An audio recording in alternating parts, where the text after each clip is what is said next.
en el cual a hombres esclavizados que pueden estar sentados en estos asientos, en una caverna como esta, se les inyecta una visión del mundo, de la cual estarán atrapados y no podrán salir jamás. Ahora, si uno de estos hombres sale de esa caverna y ve la realidad y la luz del día le muestra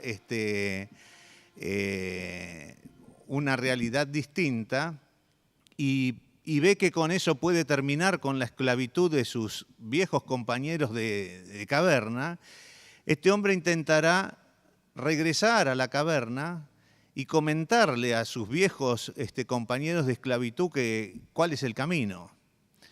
Lo interesante del video es ver cómo reaccionan sus compañeros de esclavitud. No podrán creerle, reaccionarán, lo agredirán, finalmente lo terminarán matando y crucificando. Esa es un poco la alegoría de la caverna que retrae con figuras de Matrix, pero que es muy interesante para esta charla porque fíjense que que nos convoca acá un sistema tributario para lograrlo, como si este sistema tributario para lograr una sociedad de hombres libres, igualitaria y fraternal fuese una cosa nueva. Y precisamente lo que yo quiero demostrar a través de esta charla es que esto es absolutamente viejo, que es el primer régimen que ha existido en la historia de la humanidad, que va con el hombre en su estado natural. El hombre en estado de naturaleza, como dice Thomas Hobbes, no se matan unos a otros, cooperan, conviven, y todo inicio de una sociedad trae consigo este sistema tributario para lograr libertad, igualdad y fraternidad. Por lo tanto, está claro que lo que se hace es quitar de las cavernas y de los antros de estudio del derecho, de la economía y de la historia, estos principios para poder sustentar un sistema jurídico jerárquico o lo que Fred Harrison llamará la cultura predadora, ¿no? Entonces, lógicamente, al desplazar este conocimiento de nuestros ambientes académicos, lo que tenemos es una sociedad terriblemente desigual. Entonces, ¿podés pasar a la segunda? De esa desigualdad surgen estas situaciones que son muy comunes en América Latina.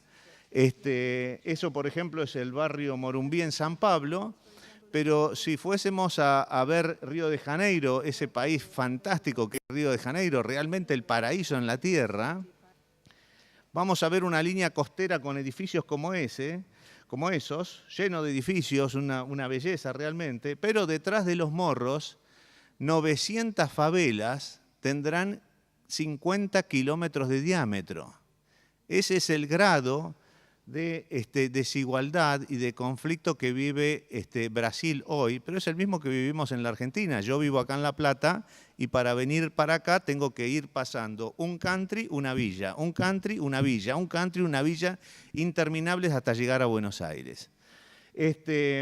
Bueno, por supuesto, la desigualdad es la madre de todas las violencias. Por eso me vino muy bien la charla de Fred Harrison ayer, porque coincido con él que todas estas situaciones lo que traen son guerras civiles.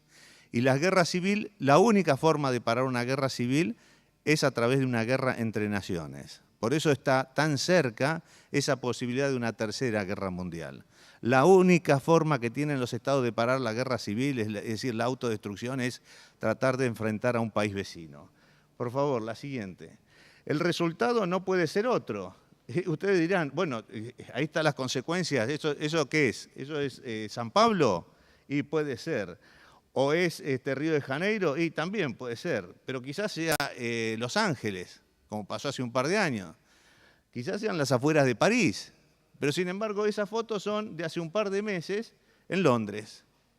O sea que nadie escapa de esto, por más que no haya villas miserias en Londres ni en París. el camino al infierno y transformar al paraíso en un infierno se da a través del ordenamiento jurídico que se implemente en la sociedad. Por favor, la siguiente.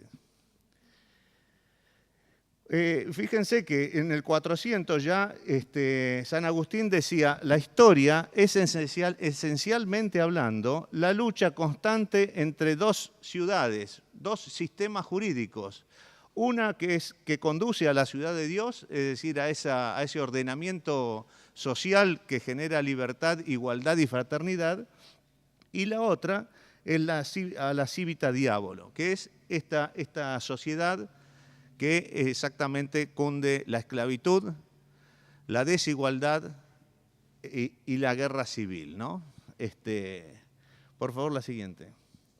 Entonces, estos acontecimientos han sido tratados muchas veces en la historia de la humanidad, porque este pasar de un orden jurídico correcto a uno incorrecto se dio en los egipcios, se dio en los griegos, se dio en los romanos y se vuelve a dar Yo traigo a consideración a Carl Savigny, que en su escrito sobre la vocación de nuestro tiempo, de nuestro siglo por la legislación y la jurisprudencia, escrito en el siglo XIX, ojo, no vio lo que fue el siglo XX.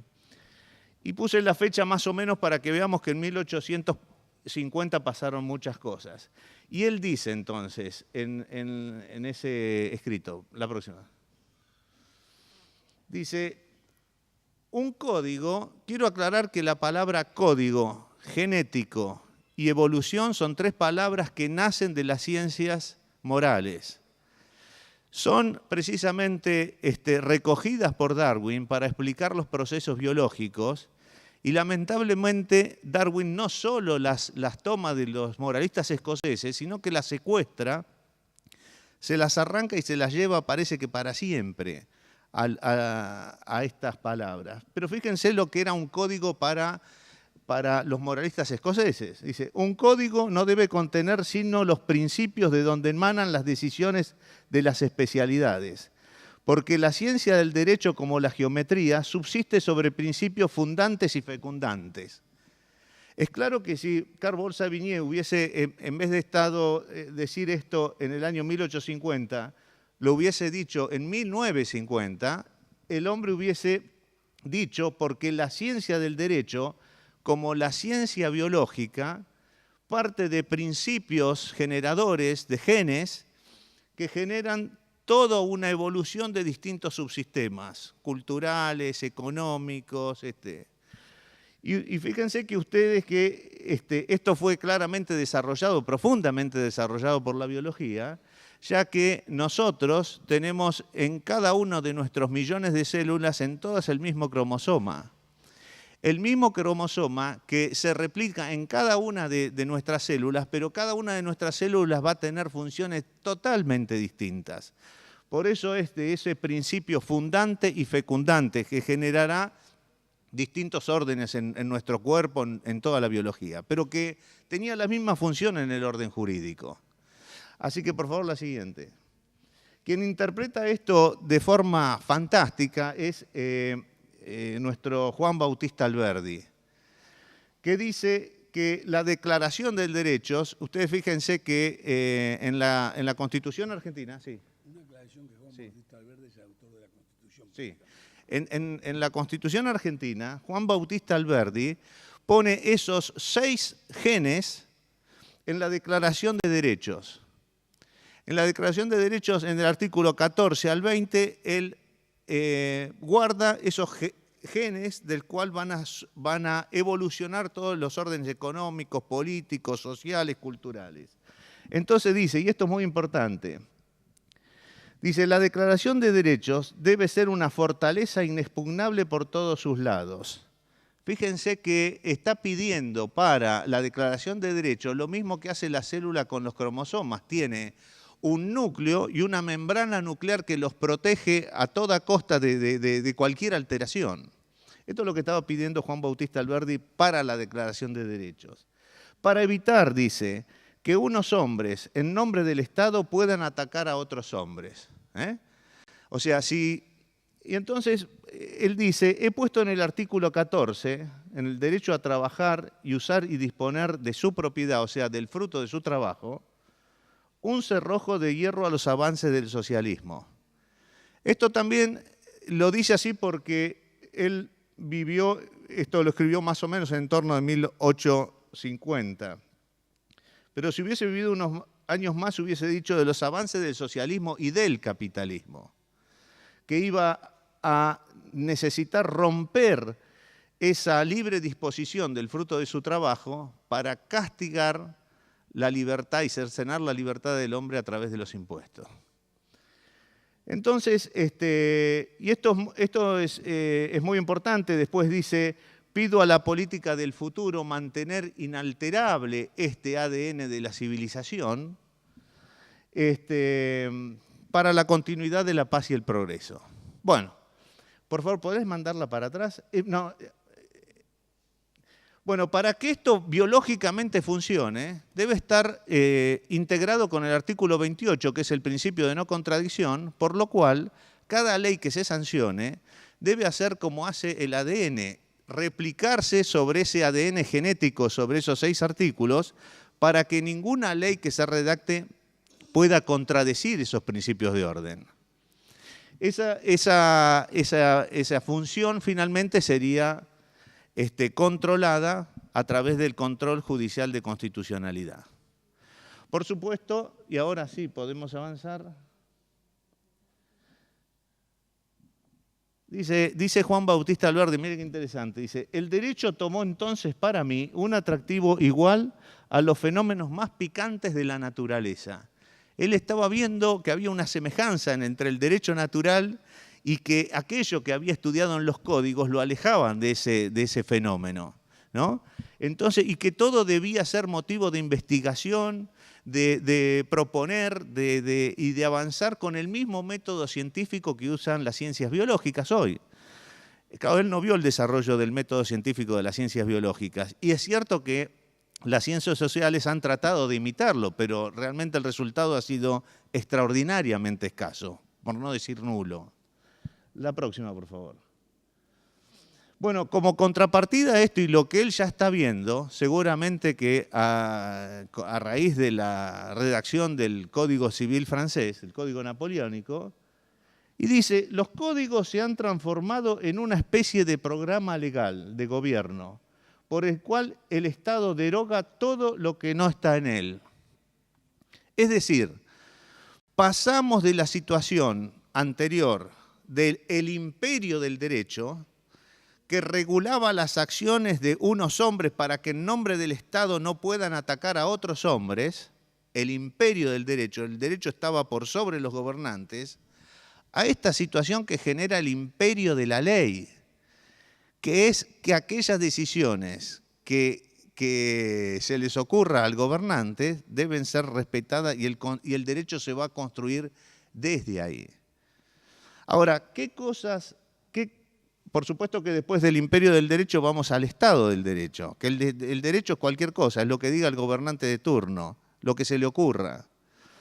Entonces, acá vemos una enorme mutación que por supuesto el resultado no podía ser otro. Y ya Juan Bautista Alberdi lo va a vaticinar un poco más adelante cuando hace la crítica al Código Civil argentino, que no es más que la contrarrevolución a los principios de la Revolución de Mayo, igual que la francesa, o sea, todos los códigos civiles fueron la contrarrevolución, el volver al derecho antiguo, al derecho bárbaro de los romanos. Pero vamos a ver ahora qué pasa con aquel principio que debería regir la economía. Por favor, la siguiente. Entonces, nosotros vemos que el origen de los estados en todas las sociedades primitivas, inclusive en la sociedad que hagamos, en un consorcio, en un club, en un country, cada uno va a aportar por el valor de la cantidad de metros cuadrados que esté usando. Eso es lógico, a nadie se le ocurre otro sistema. En las sociedades primitivas era esto también así, en Grecia, en Roma, y ya vemos que todos estos